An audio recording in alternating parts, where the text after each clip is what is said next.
बांग्लादेश में अल्पसंख्यक हिंदू समुदाय पर हो रहे बर्बर अत्याचारों को देखकर दिल कांप उठता है। जमाते इस्लामी के कट्टरपंथियों के द्वारा जिस बर्बरता के साथ, जिस बेरहमी के साथ वहाँ के हिंदू समुदाय का कत्लेआम किया जा रहा है, उनको काटा जा रहा है, उनको मारा जा रहा है, और कल तो हिंदुओं की खाल निकालने तक का वहाँ पर आदेश दे दिया गया। सबसे बड़ी दुख की बात यह है कि बांग्लादेश सरकार को चला रहे मोहम्मद यूनिस ने चुप्पी साध रखी है और उनकी मौन स्वीकृति के कारण ही बांग्लादेश के कट्टरपंथियों के द्वारा इस प्रकार के अत्याचार किए जा रहे हैं। उनकी आवाज़ पर ही इस्कॉन के श्री चिन्मय कृष्णदास प्रभु को गिरफ्तार किया गया और कोर्ट के द्वारा उनको बेल भी नहीं दी गई। इतनी गनीमत हुई कि कोर्ट के द्वारा इस्कॉन पर प्रतिबंध लगाने के लिए मना कर दिया गया। बांग्लादेश में हो रहे अत्याचारों को देख करके बहुत ही दुख होता है। मैं भारत के माननीय प्रधानमंत्री महोदय से, गृह मंत्री महोदय से, विदेश मंत्री महोदय से ये अपील करूंगा पूरे आर्य समाज की ओर से कि वे शीघ्र ही बांग्लादेश के हिंदू समुदाय की सुरक्षा सुनिश्चित करें।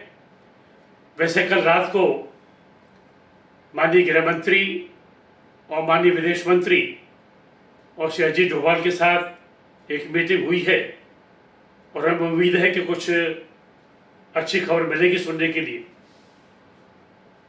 मुझे सबसे ज़्यादा दुख इस बात का है कि अल्पसंख्यकों के नाम पर आंसू बहाने वालों और शोर शराबा मचाने वाले इस समय बिल्कुल शांत बैठे हुए हैं। उनके मुंह से एक शब्द ही नहीं निकल रहा। मैं इस समय बांग्लादेश की हिंदू जनता की तारीफ करूंगा, उनकी प्रशंसा करूंगा कि वे एकजुट होकर के वहाँ प्रोटेस्ट कर रहे हैं और उनके ऊपर होने वाले अत्याचारों का विरोध कर रहे हैं। मैं उनसे अपील करूंगा खास तौर से कि वे एकजुट होकर के रहें और एक पूरी एकता के साथ प्रोटेस्ट करते रहें, क्योंकि एकता में ही शक्ति है और उनकी एकता ही बांग्लादेश की सरकार को झुकने को विवश करेगी। और मैं उनको आश्वासन दे रहा हूँ कि पूरा आर्य समाज आपके साथ खड़ा हुआ है। आप पूरी निश्चितता के साथ प्रोटेस्ट करते रहें और भारत के सभी सनातनियों को भी मैं अपील करता हूँ कि वे एकजुट होकर के पूरी बुलंदी के साथ आवाज़ उठाएं और उनकी आवाज़ इतनी बुलंद होनी चाहिए कि आवाज़ भारत सरकार तक पहुँचे, बांग्लादेश की सरकार तक पहुँचे, यूनाइटेड नेशंस तक पहुँचे। तभी कुछ बांग्लादेश की सरकार के द्वारा, भारत सरकार के द्वारा और यूनाइटेड नेशंस के द्वारा एक्शन लिया जाएगा।